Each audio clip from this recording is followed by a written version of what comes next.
போர் சூழலால் நாடு முழுவதும் எரிவாயு சிலிண்டர் தட்டுப்பாடு தொடர்கிறது. விறகு அடுப்பிற்கு ஹோட்டல் உரிமையாளர்கள் மாறியதால் விறகுகளின் விலையும் உயர்ந்துள்ளது.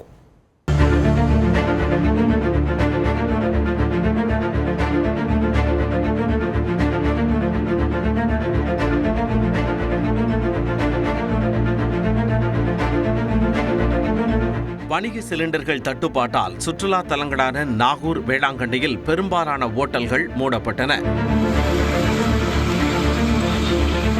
கரூர் மாவட்டத்தின் பல்வேறு பகுதிகளிலும் டீ கடைகள், பிரியாணி கடைகள் திறக்கப்படவில்லை. ஒரு நாள் டீ கடையில் 6-7 சிலிண்டர் பயன்படுத்தக்கூடிய சூழலில் இப்போ 1-2 கிடைக்கிறதுனால டீ கடையில் கிராமப்புறங்களில் சுத்தமாகவே இயங்குறதில்லை. ஃபுல்லாகவே மூடக்கூடிய கண்டிஷனில் இப்போ இருக்குது. கேஸ் தட்டுப்பாட்டால் சென்னை சேப்பாக்கம் உள்ளிட்ட இடங்களில் சாலையோர கடைகள் விறகு அடுப்பிற்கு மாறின. ராமநாதபுரம், நாமக்கல், திருவாரூர் என பல்வேறு பகுதிகளிலும் ஹோட்டல் உரிமையாளர்கள் விறகு அடுப்பில் உணவுகளை தயார் செய்தனர்.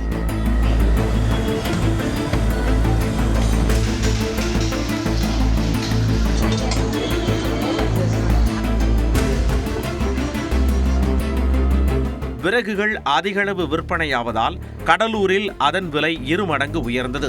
மதுரையில் 7,000 ரூபாய்க்கு விற்பனையான 1 டன் விறகு 14,500 ரூபாயாக அதிகரித்தது.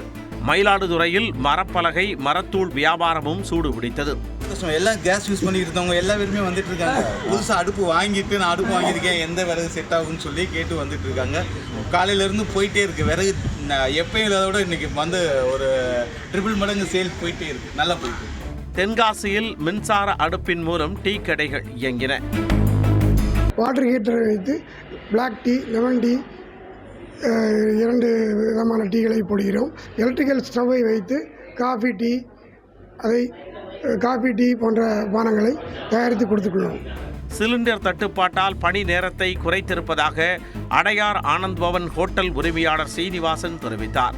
ஆர்டரை இனிமேல் எடுக்க முடியாது. இந்த மாதிரி பல்க் ஆர்டர்ஸ் இதெல்லாம் கேஸ் எனி டைம் என்ன ஆகுன்னு தெரியல. இதுக்கு மாற்று நடவடிக்கையாக நாங்கள் செய்கிறோம். எங்களை மாதிரி பல நிறுவனங்கள் கொஞ்சம் இடத்துல இண்டக்ஷன் அடுத்த எலக்ட்ரிக்கல் இதில் போயிருக்கோம்.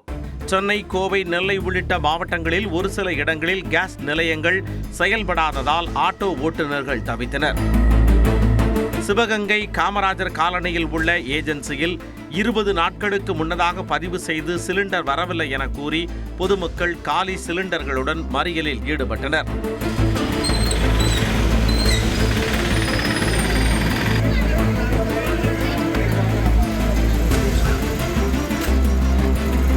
காரைக்குடியில் சிலிண்டர் குடோன்களுக்கே சென்று மக்கள் கேஸ் சிலிண்டர்களை பெற்றனர். ஒரு வாரத்துக்கு என்ன நிலைமைன்னு தெரிய மாட்டேங்குது. யாரோ சண்டை போறதுக்கு யாரோ கஷ்டப்படுற மாதிரி இருக்கு. சிலிண்டர்கள் தட்டுப்பாட்டால் கோவையில் சிறு குறு நிறுவனங்கள் பாதிக்க வாய்ப்பிருப்பதாக தொழிலாளர்கள் கவலை தெரிவித்தனர். சிலிண்டர்கள் பற்றாக்குறையால் சென்னை வேலப்பஞ்சாவடியில் உள்ள எம்ஜிஆர் நிகர்நிலை பல்கலைக்கழகத்தில் மார்ச் 25ஆம் தேதி வரை ஆன்லைன் மூலம் வகுப்புகள் நடைபெறும் என்றும் விடுதி மாணவர்கள் காலி செய்யுமாறும் அறிவுறுத்தப்பட்டுள்ளது. சிலிண்டர் தட்டுப்பாட்டை விரைவில் சரி செய்ய வேண்டும் என்பதே ஒட்டுமொத்த மக்களின் எதிர்பார்ப்பாக உள்ளது. கடந்த 40 நாட்களில் மதுராந்தகம், மதுரையை தொடர்ந்து திருச்சியில் தேர்தல் பரப்புரையில் ஈடுபட்ட பிரதமர் மோடி தமிழ்நாட்டில் என்டிஏவால் மட்டுமே மாற்றத்தை கொண்டுவர முடியும் என தெரிவித்தார்.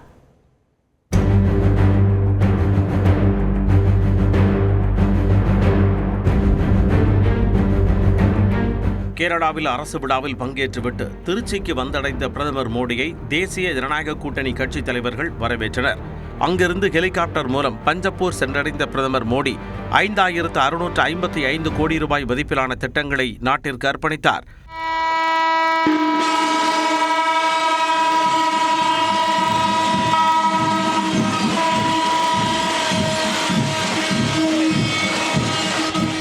தொடர்ந்து என்டிஏ பொதுக்கூட்டத்தில் பங்கேற்ற பிரதமர் நரேந்திர மோடி தமிழ்நாட்டில் மாற்றத்திற்கான அலை வீசுவதாகவும் என்டிஏவால் மட்டுமே மாற்றத்தை கொண்டு வர முடியும் என்றும் திட்டவட்டமாக தெரிவித்தார். This election season in Tamil Nadu, the desire for change is going huge momentum. The whole state has made up its mind to throw out DMK from the government. And they know that only NDA can bring that change of Tamil Nadu. Madurai விமான நிலையம் தரம் உயர்த்தப்பட்டது பற்றியும் பிரதமர் பெருமிதத்துடன் கூறினார். Now our government has elevated Madurai Airport to international status. By doing so, we are bringing the world to the doorstep of Madurai. Madurai Malli flowers picked early morning by a farmer can be on a shelf in Paris or New York by the evening. திருச்சியைச் சேர்ந்த அமைச்சர் ஒருவர் வேலை வாங்கி தருவதாக கூறி மோசடி செய்திருப்பதாக KN நேருவை பிரதமர் மறைமுகமாக விமர்சித்தார். நாடெங்கும் நிலவும் சிலிண்டர் தட்டுப்பாடு நெருக்கடி பற்றியும் பிரதமர் பேசினார். There is no need to panic or pay attention to rumors. During the COVID pandemic, 140 crore Indians showed the world how mature our nation is. I am confident that as a nation, we will navigate every situation successfully. முன்னதாக பேசிய எடப்பாடி பழனிசாமி திமுக கூட்டணி கொள்கை கூட்டணி என முதலமைச்சர் கூறியது குறித்து கேள்வி எழுப்பினார். திரு ஸ்டாலின் அவர்களே, திராவிட முன்னேற்ற கழக கொள்கையும் காங்கிரஸ் கொள்கையும் ஒன்றா? திமுக கொள்கையும் கம்யூனிஸ்ட் கட்சியும் ஒன்றா? திரு ஸ்டாலின் அடிக்கடி சொல்வதெல்லாம் ஒத்த கொள்கையுடைய கட்சியெல்லாம் ஒன்றாக இணைந்திருக்கின்ற சொல்லி இன்றைக்கு மக்களை ஏமாற்றிக் கொண்டிருக்கின்ற கட்சி திமுக கட்சி. உங்கள் கூட்டணி அப்படி அல்ல. உங்கள் கூட்டணியை அமைக்கின்ற கட்சிகளெல்லாம் அடிமையாக உங்களிடத்தில் இருந்து கொண்டிருக்கின்றன. மேடையில் பிரதமர் மோடியை எடப்பாடி பழனிசாமி, அன்புமணி, தினகரன், GK வாசன் உள்ளிட்ட கூட்டணி கட்சி தலைவர்கள் வரவேற்று ஸ்ரீரங்கம் அரங்கநாதர் படத்தை பரிசாக அளித்தனர். திமுக கூட்டணியில் அங்கம் வகிக்கும் மதிமுகவுக்கு 4 தொகுதிகள் ஒதுக்கீடு செய்து ஒப்பந்தம் கையெழுத்தானது.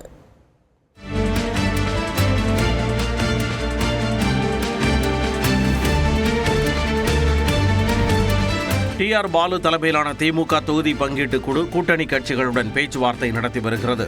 இதில் கூட்டணியில் இருக்கும் அதிமுகவுக்கு கடந்த முறையை விட குறைந்த தொகுதிகளை ஒதுக்க திமுக முடிவெடுத்தது. உதயசூரியன் சின்னத்திலும் போட்டியிட நிபந்தனை விதிக்கப்பட்டது. இதுகுறித்து வைகோ தலைமையில் நடந்த மதிமுக அவசர உயர்நிலை குழு கூட்டத்தில் ஆலோசிக்கப்பட்டது. பின்னர் அண்ணா அறிவாலயத்திற்கு வைகோ செல்ல முதலமைச்சர் MK ஸ்டாலின் முன்னிலையில் தொகுதி பங்கீடு ஒப்பந்தம் கையெழுத்தானது.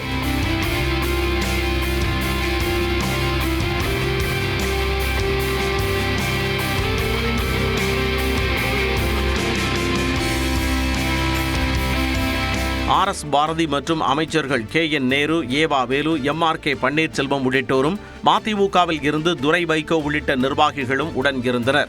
இதில் மதிமுகவுக்கு 4 தொகுதிகள் அளிக்கப்பட்டன. 3 தொகுதிகளில் உதயசூரியன் சின்னத்திலும் 1 தொகுதியில் தனி சின்னத்திலும் போட்டியிட உடன்பாடு ஏற்பட்டது. திமுகவுடன் ஒப்பந்தம் ஏற்பட்டதில் மகிழ்ச்சி என வைகோ தெரிவித்தார்.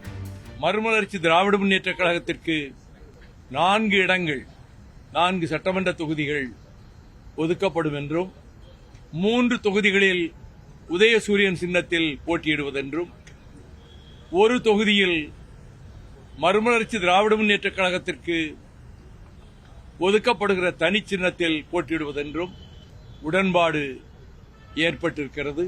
கட்சியினுடைய பதிவை பாதுகாத்துக் கொள்வதற்காக கட்சி தனி சின்னத்தில் போட்டியிடுகிறது. கடந்த 2011ஆம் ஆண்டு தேர்தலை மதிமுக புறக்கணித்த நிலையில் 2016ஆம் ஆண்டு தேர்தலில் ஓரிடத்தில் கூட வெற்றி பெறவில்லை. மேலும் 2021ஆம் ஆண்டு தேர்தலில் 6 இடங்களிலும் உதயசூரியன் சின்னத்தில் போட்டியிட்டது. இந்த சூழலில் 20 ஆண்டுகளுக்கு பிறகு வெற்றி பெற்று மதிமுகவிற்கான சட்டமன்ற அங்கீகாரத்தை பெற்று தரப்போகும் அந்த வேட்பாளர் யார் என்ற கேள்வி எழுந்துள்ளது. 2021ஆம் ஆண்டு சட்டப்பேரவை தேர்தலில் 6 தொகுதிகளில் போட்டியிட்ட மதிமுக சாத்தூர், மதுரை தெற்கு, வாசுதேவநல்லூர், அரியலூர் ஆகிய தொகுதிகளில் வென்றது. தற்போது கடந்த தேர்தலை விட 2 தொகுதிகள் மதிமுகவுக்கு குறைவாக ஒதுக்கப்பட்டிருக்கிறது. திமுக கூட்டணியில் காங்கிரசுக்கு 28 தொகுதிகளும், மனிதநேய மக்கள் கட்சி மற்றும் இந்தியன் யூனியன் முஸ்லீம் லீக் கட்சிகளுக்கு தலா 2 தொகுதிகளும் ஒதுக்கப்பட்டுள்ளன. மொத்தமுள்ள 234 தொகுதிகளில் இதுவரை 36 தொகுதிகளை கூட்டணி கட்சிக்கு ஒதுக்கியிருக்கிறது திமுக. எஞ்சியுள்ள 198 தொகுதிகளை பங்கீடு செய்ய வேண்டியுள்ளது. இன்னும் தேமுதிக, விசிக, கம்யூனிஸ்ட் கட்சிகள், மக்கள் நீதி மய்யம், தபாக உள்ளிட்ட கூட்டணி கட்சிகளுக்கு தொகுதி பங்கீடு ஒதுக்கீடு செய்யப்படாமல் உள்ளது.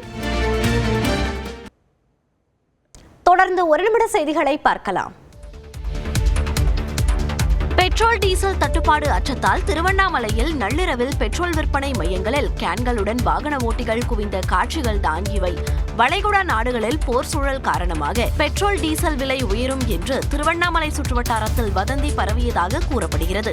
இதைத் தொடர்ந்து குடிநீர் கேன், தண்ணீர் குடம் என கையில் கிடைத்தவற்றுடன் பெட்ரோல் விற்பனை மையங்களுக்கு திரண்டு வந்த வாகன ஓட்டிகள் நீண்ட வரிசையில் காத்திருந்து பெட்ரோல் டீசலை நிரப்பிச் சென்றனர். இதேபோன்று அரியலூர் மாவட்டம் பழூரில் நள்ளிரவில் கேன்களுடன் பெட்ரோல் விற்பனை மையங்களுக்கு மக்கள் படையெடுத்துச் சென்றனர். காசு இருக்கிறவங்க 20 லிட்டர்ல 2-3 கேன் வாங்கி போறாங்க சார். நம்ம கிட்ட அந்த வசதி இல்லை. அரசாங்கம் எதனா இதுக்கு ஒரு அறிவிப்பு கொடுக்கணும். இது உண்மையா இல்லை பொய்யா? 300 ரூபாய் விற்கிறாருன்னு சொல்றாங்க. அது உண்மை என்னன்னு தெரியல. நீங்க என்ன ஒன்று கொடுக்கணும். தீர்வு கொடுத்தாதான் நாங்கள் பயம் இல்லாம இருப்போம். இன்று முதல் 3 நாட்களுக்கு பெட்ரோல் விநியோகம் இருக்காது என்று பரவிய வதந்தி காரணமாக மயிலாடுதுறையில் உள்ள பெட்ரோல் விற்பனை மையங்களில் ஏராளமானோர் குவிந்ததால் கடும் நெரிசல் ஏற்பட்டது. விழுப்புரத்தில் வாகனங்களின் டேங்குகள் மட்டுமின்றி கேன் உள்ளிட்டவற்றிலும் பெட்ரோலை வாங்கி சென்றனர். இதனால் பல்வேறு இடங்களிலும் போக்குவரத்து பாதிக்கப்பட்டது. புதுச்சேரியிலும் பெட்ரோல் தட்டுப்பாடு என வதந்தி பரவிய நிலையில் வில்லியனூர், அரும்பாத்தபுரம் உள்ளிட்ட பகுதிகளில் உள்ள பெட்ரோல் விற்பனை மையங்களில் பெட்ரோல் வாங்க மக்கள் முண்டியடித்தனர். பெட்ரோல் டீசல் தட்டுப்பாடு ஏற்படும் என்ற அச்சத்தால் சென்னை மாநகரில் பல்வேறு பகுதிகளிலும் பெட்ரோல் விற்பனையகங்களில் வாகன ஓட்டிகள் குவிந்தனர். சமையல் எரிவாயுவை தொடர்ந்து பெட்ரோல் டீசலுக்கும் தட்டுப்பாடு ஏற்படும் என்ற அச்சம் எழுந்துள்ளது. விலை உயரும் என்ற அபாயமும் எழுந்துள்ளது. இதன் காரணமாக சென்னை கோடம்பாக்கத்தில் உள்ள பெட்ரோல் விற்பனை நிலையத்தில் வாகன ஓட்டிகள் பெருமளவில் குவிந்து தங்களது வாகனங்களுக்கு பெட்ரோலை நிரப்பிச் சென்றனர். மேலும் 10 லிட்டர், 20 லிட்டர் கேன்களிலும் எரிபொருளை நிரப்பிச் சென்றனர். பெட்ரோல் தட்டுப்பாடு ரொம்ப அதிகமாக இருக்குது. நாளைக்கு கிடைக்குமா கிடைக்காதுங்கிறது ரொம்ப கேள்விக்குறியாக இருக்குது. அதனால் காலையில் வந்தோம். காலையில் ஃபுல்லாக க்ரௌடாக இருந்ததுங்க, போட முடியல. அதனால சரி காலையில் போட்டு கிடைச்ச அளவுக்கு போட்டுட்டு இப்போ நைட்டில் வந்து ஏறுமானான்னு தெரியல. அவர் பதட்டுவாங்க நிலவுது ஃபுல்லாக. இதேபோன்று வடசென்னையில் உள்ள பெட்ரோல் விற்பனை மையங்களிலும் மக்கள் அலைக்கடலென திரண்டு வந்து எரிபொருள் நிரப்பினர். சென்னையின் புறநகர் பகுதிகளான மேடவாக்கம், பள்ளிக்கரணை, பெரும்பாக்கம், ஈன்றம்பாக்கம் உள்ளிட்ட பகுதிகளில் உள்ள பெட்ரோல் விற்பனை மையங்களிலும் மக்கள் கூட்டம் அலைமோதியது. அம்பத்தூரில் உள்ள பெட்ரோல் விற்பனை மையங்களில் நள்ளிரவிலும் நீண்ட வரிசையில் காத்திருந்து எரிபொருள் நிரப்பிச் சென்றனர். சிவகங்கை மாவட்டம் இளையான்குடியில் சிலிண்டரில் எரிவாயு நிரப்பும் பணி நிறுத்தப்பட்டதால் 4 மாவட்டங்களில் சிலிண்டர் விநியோக பாதிப்பு ஏற்பட்டுள்ளது. இளையான்குடி அருகே சீராத்தங்குடி கிராமத்தில் இந்தியன் ஆயில் நிறுவனத்திற்கு சொந்தமான எரிவாயு நிரப்பும் மையத்தில் வீட்டு உபயோகம் மற்றும் வணிக பயன்பாட்டு சிலிண்டர்களில் எரிவாயு நிரப்பப்படுகிறது. இது சிவகங்கை, ராமநாதபுரம், விருதுநகர், தூத்துக்குடி மாவட்டங்களுக்கு அனுப்பி வைக்கப்படுகின்றன. நாள்தோறும் 10,500 சிலிண்டர்களில் எரிவாயு நிரப்பப்படும் நிலையில் எரிவாயு டேங்கர்கள் வராததால் நேற்று முன்தினம் முதல் எரிவாயு நிரப்பும் பணி மேற்கொள்ளப்படவில்லை. இதனால் சிலிண்டர் விநியோகம் பாதிக்கப்பட்டுள்ளது. இதனிடையே வேலூர் மாவட்டத்தில் பெட்ரோல், டீசல், சமையல் எரிவாயு விநியோகஸ்தர்கள் மற்றும் எண்ணெய் நிறுவன அதிகாரிகளுடன் மாவட்ட ஆட்சியர் சுப்புலட்சுமி ஆலோசனை நடத்தினார். அப்போது பொதுமக்களுக்கு வீட்டு உபயோக எரிவாயு சிலிண்டர்களை தட்டுப்பாடின்றி வழங்க வேண்டும் என்று ஆட்சியர் அறிவுறுத்தினார். எரிவாயுவை பதுக்கி அதிக விலைக்கு விற்பனை செய்தால் அத்தியாவசிய பொருட்கள் சட்டத்தின்படி நடவடிக்கை எடுக்கப்படும் என ஆட்சியர் எச்சரிக்கை விடுத்தார். வேலை பளுவுக்கு மத்தியிலும் பெற்றோரை தொடர்பு கொண்டு நலம் விசாரிக்க வேண்டும் என குடிமைப்பணி தேர்வு வெற்றியாளர்களுக்கு முதலமைச்சர் மு.க.ஸ்டாலின் அறிவுறுத்தியுள்ளார். குடிமைப்பணி தேர்வில் வெற்றி பெற்றவர்களுக்கான பாராட்டு விழா சென்னையில் நடைபெற்றது. இதில் கலந்து கொண்ட முதலமைச்சர் மு.க.ஸ்டாலின் வெற்றியாளர்களுக்கு பாராட்டுச் சான்றிதழை வழங்கினார். தொடர்ந்து விழாவில் பேசிய அவர், நான் முதல்வன் திட்டம் மூலம் குடிமைப்பணிக்கு தேர்வு பெறுவோரின் எண்ணிக்கை அதிகரிக்க வேண்டும் என்றார். எவ்வளவு பிஸியா இருந்தாலும் உங்க அப்பா அம்மாவுக்கு உங்களுக்கு லைஃப் பார்ட்னராக குழந்தைகள் இருந்தால் அவங்களுக்கு ஒரு 5 நிமிஷம் அட்லீஸ்ட் ஒரு ஃபோனாவது பண்ணி சாப்பிட்டீங்களா, மருந்து சாப்பிட்டீங்களா என்பதை அக்கறையோடு நீங்கள் கேட்கணும். முன்னதாக பேசிய துணை முதலமைச்சர் உதயநிதி ஸ்டாலின், நான் முதல்வன் திட்டத்தால் யூபிஎஸ்சி பயிற்சிக்காக டெல்லி செல்வதன் அவசியம் குறைந்ததாக கூறினார். இந்த யூபிஎஸ்சி எக்ஸாமுக்கு படிக்கணும்னா நிறைய பேர் டெல்லிக்கு போனோம். ஆனால் நான் முதல்வன் திட்டம் வந்த பிறகு டெல்லிக்கு போய் படித்தவங்க கூட தமிழ்நாட்டிலேயே படிக்கலாம் அப்படின்னு இங்கே வந்துகிட்டு இருக்கிறாங்க. இப்படி எல்லா வகையிலும் யூபிஎஸ்சி ஆஸ்பிரன்ட்ஸ்க்கு நாங்கள் சப்போர்ட் பண்ணுறோம். யூபிஎஸ்சி தேர்வில் வெற்றி பெற்றவர்கள் அனைவருக்கும் எடுத்துக்காட்டாக இருப்பதாகவும் உதயநிதி கூறினார். தமிழ்நாட்டின் புதிய ஆளுநராக ராஜேந்திர விஸ்வநாத் அர்லேகர் இன்று பதவியேற்கிறார். மேற்குவங்க ஆளுநராக இருந்த CV ஆனந்த் போஸ் பதவி விலகிய நிலையில் அந்த மாநிலத்திற்கு தமிழ்நாடு ஆளுநர் RN ரவி மாற்றப்பட்டார். மேலும் தமிழ்நாடு ஆளுநர் பொறுப்பை கேரளா ஆளுநர் ராஜேந்திர விஸ்வநாத் அர்லேகர் கூடுதலாக கவனிப்பார் என்று குடியரசுத் தலைவர் திரௌபதி முர்மு அறிவித்தார். இந்நிலையில் ராஜேந்திர விஸ்வநாத் அர்லேகர் நேற்றிரவு சென்னை வந்தார். கிண்டியில் உள்ள மக்கள் மாளிகையில் இன்று பகல் 12:30 மணிக்கு நடைபெறும் நிகழ்ச்சியில் அர்லேகருக்கு உயர்நீதிமன்ற தலைமை நீதிபதி சுஷ்ருத் அரவிந்த் தர்மாதிகாரி பதவி பிரமாணம் செய்து வைக்க உள்ளார். முன்னதாக சென்னையில் இருந்து RN ரவி நேற்று காலை டெல்லி புறப்பட்டு சென்றார். அங்கிருந்து மேற்கு வங்கத்திற்கு சென்ற RN ரவிக்கு மக்கள் மாளிகையில் அதிகாரிகள் வரவேற்பளித்தனர்.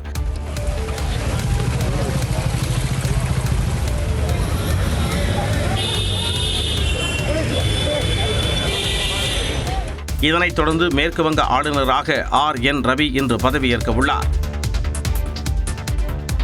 माननीय अध्यक्ष जी, कोंकण रेलवे बहुत ही महत्वपूर्ण लाइन है, पूरे के पूरे कोंकण कोस्ट को कनेक्ट करने वाली लाइन है. நாடாளுமன்றத்தில் வணிக சிலிண்டர் தட்டுப்பாடு தொடர்பாக விவாதிக்க அனுமதி மறுக்கப்பட்டதால் சிலிண்டர் வேண்டும் என திமுக எம்பிக்கள் தமிழில் முழக்கமிட்டனர். வளைகுடா நாடுகளில் நிலவும் போர் பதற்றம் காரணமாக பல்வேறு நாடுகளில் எரிபொருள் தட்டுப்பாடு ஏற்பட்டுள்ளது. குறிப்பாக சமையல் எரிவாயு இறக்குமதிக்கு இந்தியா வளைகுடா நாடுகளையே பெருமளவு சார்ந்திருப்பதால் வணிக சிலிண்டர் தட்டுப்பாடு ஏற்பட்டுள்ளது. இதுகுறித்து விவாதிக்க மக்களவையில் திமுக உள்ளிட்ட எதிர்க்கட்சிகள் வலியுறுத்தினர். ஆனால் அனுமதி மறுக்கப்பட்டதால் திமுக எம்பிக்கள் தமிழில் முழக்கமிட்டனர். कोंकण रेलवे बहुत ही महत्वपूर्ण लाइन है, पूरे के पूरे कोंकण कोस्ट को कनेक्ट करने वाली लाइन है. முன்னதாக சிலிண்டர் தட்டுப்பாட்டை கண்டித்து பிரியங்கா காந்தி உள்ளிட்ட காங்கிரஸ் எம்பிக்கள் நாடாளுமன்ற வளாகத்தில் அமர்ந்து போராட்டம் நடத்தினர்.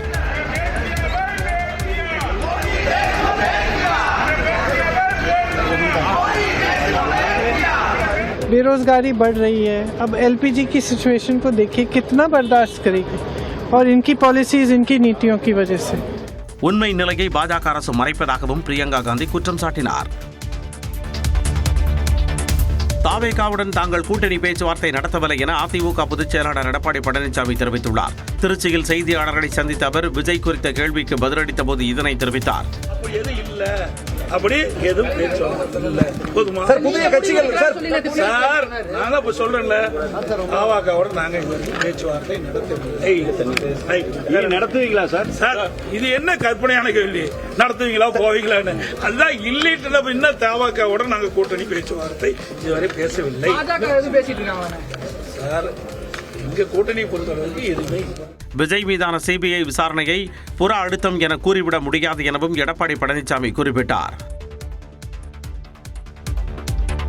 திருப்பதி ஏழுமலையானை தரிசிக்க வரும் பக்தர்கள் தங்களுக்கு ஒதுக்கப்பட்ட நேரத்தில் மட்டுமே தரிசன வரிசையில் அனுமதிக்கப்படுவார்கள் என்று திருமலை திருப்பதி தேவஸ்தானம் தெளிவுபடுத்தியுள்ளது. திருப்பதியில் இலவச தரிசனம், 300 ரூபாய் கட்டண தரிசனம் உள்ளிட்ட பல வகை தரிசனங்கள் மூலம் பக்தர்கள் ஏழுமலையானை வழிபட்டு வருகின்றனர்.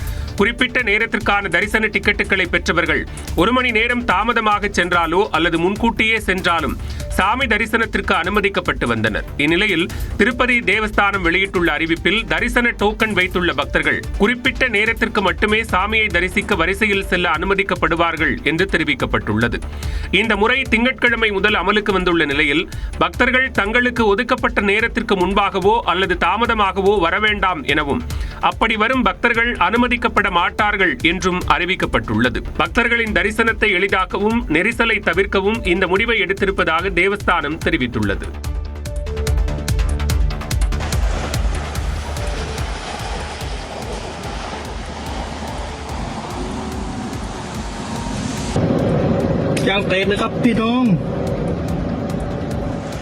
தாய்லாந்தில் ஏர் இந்தியா எக்ஸ்பிரஸ் விமானத்தின் சக்கரம் தரையில் மோதிய காட்சிகள் தான் இவை. ஐதராபாத் சர்வதேச விமான நிலையத்திலிருந்து 130க்கும் மேற்பட்ட பயணிகள் மற்றும் விமான குழுவுடன் தாய்லாந்தின் புக்கெட் நகருக்கு ஏர் இந்தியா எக்ஸ்பிரஸ் விமானம் புறப்பட்டது. புக்கெட் விமான நிலையத்தில் ஏர் இந்தியா எக்ஸ்பிரஸ் விமானம் வேகமாக தரையிறங்கிய போது விமானத்தின் முன்பக்க டயர் ஓடுபாதையில் மோதியது.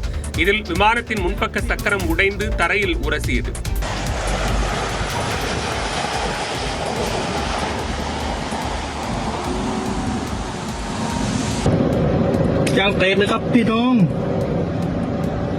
பெரும் விபத்து தவிர்க்கப்பட்ட நிலையில் பயணிகள் மற்றும் விமான குழுவினர் பாதுகாப்பாக மீட்கப்பட்டனர். விபத்தை தொடர்ந்து புக்கெட் விமான நிலையத்தில் விமான சேவைகள் தற்காலிகமாக நிறுத்தப்பட்டன. 10 அணிகள் பங்கேற்றுள்ள 2026 IPL தொடர் வரும் மார்ச் 28ஆம் தேதி தொடங்கும் என அறிவிக்கப்பட்டுள்ள நிலையில் முதற்கட்டமாக 20 போட்டிகளுக்கான அட்டவணை வெளியிடப்பட்டுள்ளது. அதன்படி முதல் போட்டியில் பெங்களூருவில் நடைபெறும் ஆட்டத்தில் நடப்பு சாம்பியனான ராயல் சேலஞ்சர்ஸ் பெங்களூரு அணி சன்ரைசர்ஸ் ஹைதராபாத் அணியை எதிர்கொள்கிறது. அதனைத் தொடர்ந்து மார்ச் 29ஆம் தேதி மும்பை இந்தியன்ஸ் மற்றும் கொல்கத்தா நைட் ரைடர்ஸ் அணிகள் மோதுகின்றன. மார்ச் 30ஆம் தேதி கவுஹாத்தியில் சென்னை சூப்பர் கிங்ஸ் மற்றும் ராஜஸ்தான் ராயல்ஸ் அணிகள் மோதும் போட்டி நடைபெற உள்ளது. தொடர்ந்து ஏப்ரல் 3ஆம் தேதி சென்னையில் நடைபெறும் ஆட்டத்தில் பஞ்சாப் அணியையும், ஏப்ரல் 5ஆம் தேதி பெங்களூருவில் நடைபெறும் ஆட்டத்தில் RCB அணியையும், ஏப்ரல் 11ஆம் தேதி சென்னையில் டெல்லி அணியையும் CSK எதிர்கொள்ள உள்ளது. தமிழ்நாடு, கேரளா, மேற்கு வங்கம் உள்ளிட்ட 5 மாநில சட்டப்பேரவை தேர்தல் தேதிகள் அறிவிக்கப்பட்ட பிறகு மீதமுள்ள போட்டிகளுக்கான முழுமையான அட்டவணை வெளியிடப்படும் என அறிவிக்கப்பட்டுள்ளது. மே 31 வரை நடைபெறவுள்ள இந்த 19வது IPL தொடரில் 84 ஆட்டங்கள் இடம்பெற உள்ளன. ஹார்மோஸ் நீரிணை வழியாக இந்தியா நோக்கி வந்த தாய்லாந்து கப்பல் மீது ஈரான் நடத்திய தாக்குதலில் 3 பேர் மாயமாகினர்.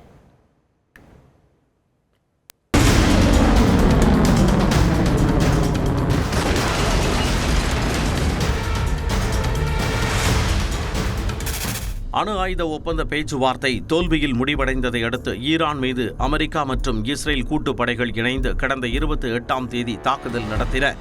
இதில் ஈரானிய உச்சபட்ச தலைவர் கமேனி கொல்லப்பட்டார். இதையடுத்து இஸ்ரேல் மற்றும் அமெரிக்காவின் நட்பு நாடுகள் மீது ஈரான் தாக்குதல் நடத்தி வருகிறது. உலகளவில் 20 விழுக்காடு எரிபொருள் வர்த்தகம் நடைபெறும் ஹோர்முஸ் நீரிணையை ஈரான் மூடிய நிலையில் நேற்று அந்த வழியாக வந்த 3 சரக்கு கப்பல்கள் மீது தாக்குதல் நடத்தப்பட்டது. அதில் ஐக்கிய அரபு அமீரகத்தில் இருந்து குஜராத்தின் கண்ட்லா துறைமுகம் நோக்கி வந்த தாய்லாந்து கப்பல் மீதும் தாக்குதல் நடத்தப்பட்டுள்ளது. இதனால் அந்த கப்பல் தீப்பற்றி கொழுந்துவிட்டு எரிந்தது. அந்த கப்பலில் இருந்த 20 மாலுமிகளை மீட்டுவிட்டதாகவும் காணாமல் போன 3 மாலுமிகளை தேடி வருவதாகவும் ஓமன் அரசு தெரிவித்துள்ளது. இஸ்ரேலுக்கு சொந்தமான கப்பல் மற்றும் தாய்லாந்து நாட்டின் மயூரி நரி கப்பல்கள் எச்சரிக்கையை மீறி ஹோர்முஸ் நீரிணையை கடக்க முயன்றதால் அவற்றை தாக்கியதாக ஈரான் அறிவித்துள்ளது. இஸ்ரேல் நாட்டின் டெல் அவீவ், ஹபா நகரில் உள்ள முக்கிய இராணுவ கட்டமைப்புகள் மீதும் ஈரான் குண்டுமழை பொழிந்தது.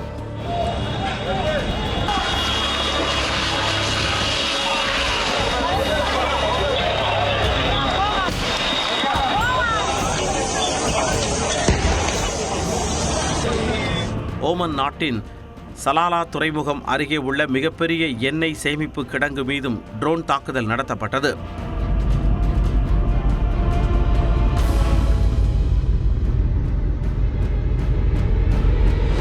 துபாயில் உள்ள சர்வதேச விமான நிலையம் மீதும் அடுத்தடுத்து 2 ட்ரோன்கள் கொண்டு தாக்குதல் நடத்தப்பட்டது. இதில் இந்தியர் ஒருவர் உட்பட 4 பேர் காயமடைந்தனர். வளைகுடா நாடுகளில் உள்ள அமெரிக்கா மற்றும் இஸ்ரேல் தொடர்புடைய வங்கிகள் மற்றும் மைக்ரோசாப்ட், கூகுள், என்விடியா, IBM, ஆர்கல் உள்ளிட்ட தகவல் தொழில்நுட்ப நிறுவனங்களை குறிவைத்து தாக்குதல் நடத்தப்படும் என்றும் ஈரான் எச்சரித்துள்ளது. ஈரான் தலைநகர் டெஹ்ரானில் அமெரிக்கா மற்றும் இஸ்ரேல் தாக்குதலில் உயிரிழந்த இராணுவ தளபதிகளின் இறுதி ஊர்வலம் நடைபெற்றது. இதில் பல்லாயிரக்கணக்கானோர் கலந்து கொண்டு அஞ்சலி செலுத்தினர். ஈரானில் இதுவரை 5000த்திற்கு மேற்பட்ட இலக்குகளை தாக்கி அடித்துள்ளதாக அமெரிக்கா அறிவித்துள்ளது. ஹோர்முஸ் நீரிணை அருகே 16 கன்னிவெடி பதிக்கும் கப்பல்களை தாக்கி அடித்ததாகவும் அமெரிக்கா தெரிவித்துள்ளது. ஈரானிய கடற்படை கட்டுப்பாட்டில் உள்ள துறைமுகங்களுக்கு செல்வதை தவிர்க்குமாறு அந்நாட்டு மக்களை அமெரிக்க இராணுவம் அறிவுறுத்தியுள்ளது. இதனிடையே கடந்த வாரம் அமெரிக்கா இஸ்ரேல் நடத்திய தாக்குதலில் ஈரானின் புதிய உச்சபட்ச தலைவர் முஜ்தபா கமேனி காயமடைந்ததாக தகவல் வெளியாகியுள்ளது. இதனை உறுதி செய்துள்ள ஈரான் அதிபர் மசூத் பெசஸ்கியன் முஜ்தபா கமேனி நலமுடன் இருப்பதாகவும் விளக்கமளித்துள்ளார். இதற்கிடையே ஹோர்முஸ் நீரிணை வழியாக இந்தியாவிற்கு வந்து கொண்டிருந்த தாய்லாந்து கப்பல் மீது நடத்தப்பட்ட தாக்குதலுக்கு இந்தியா கண்டனம் தெரிவித்துள்ளது. வணிக கப்பல் போக்குவரத்தை குறிவைத்து அப்பாவி மாலுமிகளுக்கு ஆபத்தை விளைவிக்கும் வகையில் தாக்குதல் நடத்துவதை தவிர்க்க வேண்டுமென்று இந்தியா கேட்டுக்கொண்டுள்ளது. இந்நிலையில் எரிசக்தி விநியோகத்தில் ஏற்பட்டுள்ள இடையூறுகளை கருத்தில் கொண்டு அவசரகால கையிருப்பில் இருந்து 40 கோடி பீப்பாய் கச்சா எண்ணெயை சந்தையில் வெளியிட இருப்பதாக சர்வதேச எரிசக்தி முகமை அறிவித்துள்ளது. காலை விரைவுச் செய்திகளை பார்க்கலாம். நாமக்கல்லில் 9 நாட்களுக்கு பிறகு முட்டை விலை 5 பைசா உயர்த்தப்பட்டுள்ளது. நாமக்கல்லில் நடைபெற்ற தேசிய முட்டை ஒருங்கிணைப்பு குழு கூட்டத்தில் ஒரு முட்டையின் கொள்முதல் விலை ₹4.35 நிர்ணயிக்கப்பட்டது. வளைகுடா நாடுகளுக்கான ஏற்றுமதி குறைந்திருந்த நிலையில் தற்பொழுது 9 நாட்களுக்கு பிறகு இந்த விலை உயர்வு அறிவிக்கப்பட்டுள்ளது. கோடை காலம் தொடங்கிவிட்டதால் வரும் நாட்களில் முட்டை விலை மேலும் அதிகரிக்க வாய்ப்புள்ளதாக பண்ணையாளர்கள் தெரிவித்துள்ளனர். இப்தார் பண்டிகையை முன்னிட்டு புதுச்சேரி ஆளுநர் மாளிகையில் வக்ஃப் வாரியம் சார்பில் இப்தார் விருந்து அளிக்கப்பட்டது. துணைநிலை ஆளுநர் கைலாஷ்நாதன் தலைமையில் நடைபெற்ற இவ்விழாவில் முதலமைச்சர் ரங்கசாமி, சபாநாயகர் செல்வம், அமைச்சர்கள் ஆகியோர் கலந்து கொண்டனர். நோன்பு திறப்பை தொடர்ந்து அனைவருக்கும் அசைவ விருந்து வழங்கப்பட்டது.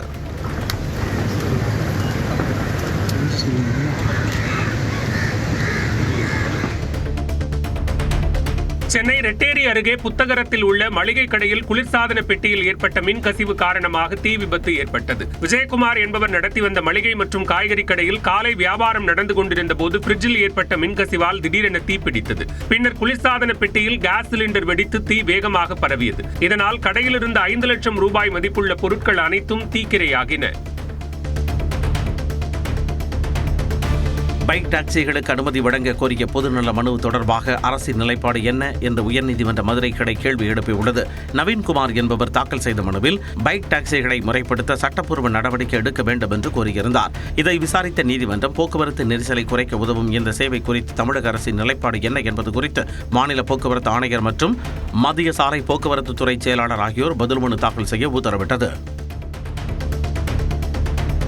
சென்னை மதுரவாயில் தாம்பரம் புறவழிச்சாலையில் அதிவேகமாக வந்த கார் கட்டுப்பாட்டை இழந்து சாலையோரம் பேருந்திற்காக காத்திருந்தவர்கள் மீது மோதியது. மேலும் அருகில் நின்றிருந்த 3 ஆட்டோக்கள் மற்றும் 4 இருசக்கர வாகனங்களிலும் கார் மோதியதால் பரபரப்பு ஏற்பட்டது. இதில் 5 பேர் காயமடைந்து தனியார் மருத்துவமனையில் அனுமதிக்கப்பட்டுள்ளனர். காரை ஓட்டி வந்த பாடியைச் சேர்ந்த பல் மருத்துவர் தீபக்கை பொதுமக்கள் தாக்கிய நிலையில் அவரை காவல்துறையினர் மீட்டு விசாரணை மேற்கொண்டுள்ளனர்.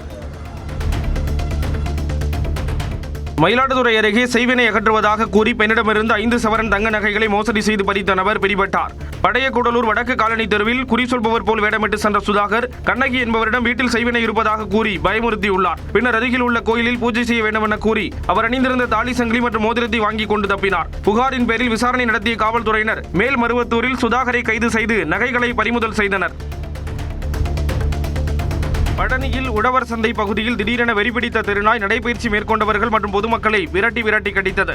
உழவர் சந்தை சாலையிலிருந்து ரணகாளி அம்மன் கோயில் வரை கண்ணில் பட்டவர்களை தெருநாய் கடித்து குதறியது. ஒரு பெண், காவலர் உட்பட மொத்தம் 7 பேர் காயமடைந்தனர். அவர்கள் பழனி அரசு மருத்துவமனையில் சிகிச்சை பெற்று வருகின்றனர். தெருநாய்களை கட்டுப்படுத்த நகராட்சி நிர்வாகம் நடவடிக்கை எடுக்க வேண்டும் என்று பொதுமக்கள் கோரிக்கை விடுத்துள்ளனர்.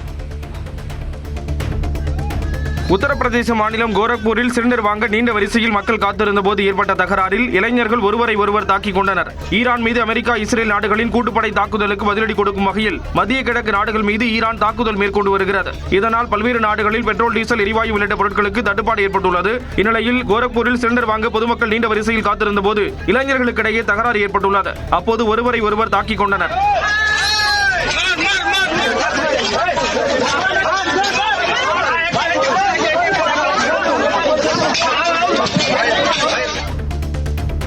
நாடு முழுவதும் சமையல் சிலிண்டர்களுக்கு பற்றாக்குறை ஏற்பட்டுள்ள நிலையில் மாற்று வழியில் உணவை சமைக்க IRCTC அறிவுறுத்தியுள்ளது. இது தொடர்பாக IRCTC விடுத்துள்ள அறிக்கையில் சிலிண்டர் தட்டுப்பாடு ஏற்பட்டால் மைக்ரோவேவ் அவன், இண்டக்ஷன் ஸ்டவ் உள்ளிட்ட அடுப்புகள் மூலம் சமைக்க வேண்டும் என்றும் பயணிகளின் தேவைக்கு ஏற்ப துரித உணவுகளை சமைக்கலாம் என்றும் IRCTC தெரிவித்துள்ளது.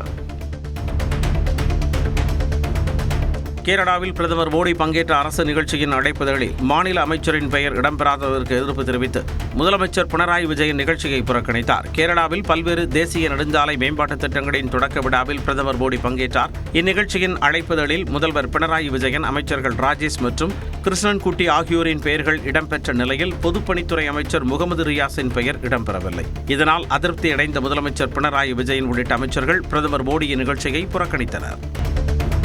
சென்னை சூப்பர் கிங்ஸ் அணியின் அதிகாரப்பூர்வ ஸ்பான்சராக புல்கிட் ஸ்டீல்ஸ் இணைந்துள்ளது. IPL 2026 மற்றும் 2027 ஆகிய 2 சீசன்களுக்கான ஸ்பான்சராக புல்கிட் ஸ்டீல்ஸ் நிறுவனம் இணைந்துள்ளது. சென்னை சேப்பாக்கம் மைதானத்தில் இணைப்பு நிகழ்ச்சியில் ஒப்பந்தம் கையெழுத்தானது. இந்த நிகழ்ச்சியில் புல்கிட் ஸ்டீல்ஸ் நிர்வாக இயக்குநர் வினோத் கார்க் மற்றும் சென்னை சூப்பர் கிங்ஸ் அணியின் CEO காசி விஸ்வநாதன் உள்ளிட்டோர் கலந்து கொண்டனர்.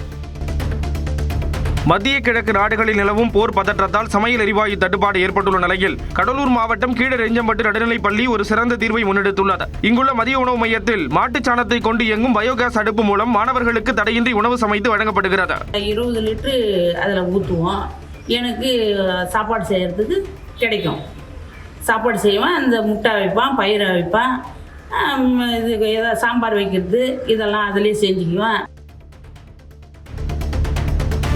கரூரில் பசுபதீஸ்வரர் பெண்கள் மேல்நிலைப்பள்ளி வளாகத்தை மாணவிகள் ஒருங்கிணைந்து சுத்தம் செய்த வீடியோ காட்சி வெளியாகியுள்ளது. பள்ளி வளாகத்தை கூட்டி பெருக்கிய மாணவிகள் சித்தால் வேலையிலும் ஈடுபட்டனர். இந்த விவகாரத்தில் தலைமை ஆசிரியர் மற்றும் சம்பந்தப்பட்ட ஆசிரியர்கள் மீது நடவடிக்கை எடுக்க வேண்டும் என மாணவிகளின் பெற்றோர் கோரிக்கை விடுத்துள்ளனர்.